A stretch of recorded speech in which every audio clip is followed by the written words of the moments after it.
اب بات کرتے ہیں وصیت کے حوالے سے. ہمارے معاشرے میں رجحان عام ہے کہ لوگ اپنی وصیت نہیں لکھتے ہیں, اور جب ان سے کہا جاتا ہے کہ آپ نے اپنی وصیت لکھی یا نہیں لکھی تو وہ کہتے ہیں بھائی میں تو لکھ لوں گا, ابھی کیا, جب بڑھاپا آئے گا تب لکھ لیں گے. یہ ایک رجحان ہے. اور اگر ان کو آپ کہہ دیں کہ لکھ دیں تو ان کو لگتا ہے آپ کی نیت پہ شک کرنے لگ جاتے ہیں. اگر اولاد باپ کو کہہ دے کہ آپ وصیت لکھ دیں تو باپ سمجھتا ہے جیسے سب ہتھیانے کے چکر میں. بالکل. وصیت لکھنے کی اسلام میں کیا اہمیت ہے, طریقہ کار کیا بتایا گیا ہے, اور پھر قانونی حوالے سے وصیت کتنی اہم ہے, اور کون کون سی قانونی پیچیدگیوں کو وصیت جو ریٹن ول ہوتی ہے وہ ختم کر دیتی ہے. اس حوالے سے ہم بات کریں گے. ہمارے ساتھ موجود ہیں, کراچی سے ہمیں جوائن کر رہے ہیں مفتی نجیب احمد خان صاحب, مذہبی اسکالر ہیں, اور ہمارے ساتھ اسٹوڈیو میں موجود ہیں قانونی ماہر آمنہ شیخ صاحبہ. السلام علیکم آمنہ, آپ کا بہت شکریہ پروگرام میں وقت دیا. مفتی صاحب آپ کو بھی السلام علیکم.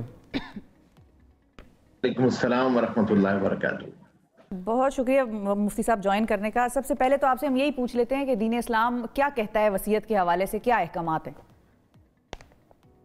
بسم اللہ الرحمن الرحیم, نحمدہ و نصلی علی رسول الکریم.